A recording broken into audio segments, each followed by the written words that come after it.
অবশ্যই থাম্বনেল দেখে বুঝে গেছেন যে আমরা আজকে কী নিয়ে আলোচনা করব।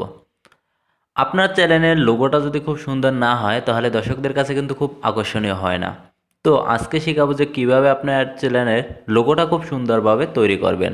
তো চলুন বেশি কথা না বাড়িয়ে চলে যাই সরাসরি ভিডিওর ভিতরে। আর একটা কথা, আপনি যদি এই চ্যানেলে নতুন হয়ে থাকেন তো অবশ্যই সাবস্ক্রাইব করে আমাদের পাশে থাকুন।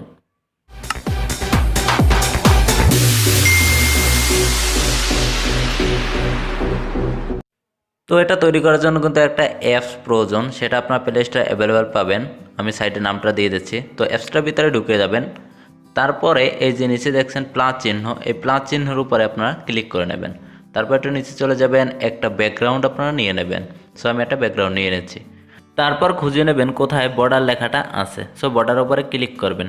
নিচে যেটা দেখতে পাচ্ছেন সো এটাকে ফুল বাড়িয়ে দেবেন এবং মাঝের যেটা এখানে কমিয়ে দেবেন, তাহলে হয়ে গেল। তারপর উপর থেকে টিক চিহ্ন করে দেবেন। তো এখানে কাজটা কিন্তু শেষ।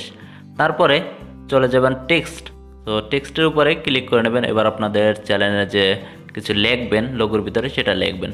সো আমি প্রথমে লিখব বি। তো এই বি লিখে উপরে টিক চিহ্ন করে দেব। তো উপরে টিক চিহ্ন করার পরে এটা আমাকে সাইজ মতো লোগোর ভিতরে বসিয়ে দেব।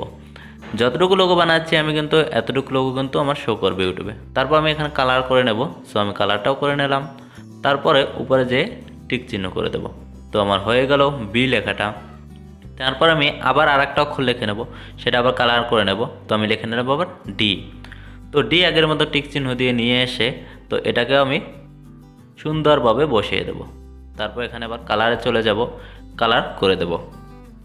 তো এরকমের করে এটাকেও টিক চিহ্ন করে দেব। তো এরকম করে আপনারা কিন্তু আপনাদের যে লোগোর ভিতরে যা লিখবেন তো তা ইচ্ছে মতো লিখে নিতে পারেন। তো প্রথম অক্ষরটা যে রকমেরভাবে আমি লিখলাম এরকম আপনাদের ইচ্ছে মতো অক্ষরগুলো আপনারা লিখে নেবেন। আমি আরও অক্ষরগুলো লিখে নিচ্ছি, তো আপনারা এরকম করে লিখে নেবেন। এটার ভেঙে দেখাচ্ছি না। তো আপনারা এবার ডাউনলোড করার জন্য ডান সাইডের তীর চিহ্নের উপরে ক্লিক করবেন। তারপরে গ্যালারি। সো গ্যালারিতে ক্লিক করলে কিন্তু আপনার গ্যালারিতে ডাউনলোড হয়ে যাবে। তো ইউটিউবে ব্যানারটা কিভাবে বানাবেন এ সম্পর্কে একটা ভিডিও অলরেডি এর ডিসক্রিপশন বক্সে দেওয়া আছে। তো আপনারা সেখান থেকে দেখে নিতে পারেন। তাহলে সুন্দরভাবে আপনারা এইচডি ব্যানারও কিন্তু বানাতে পারবেন। ধন্যবাদ সবাইকে।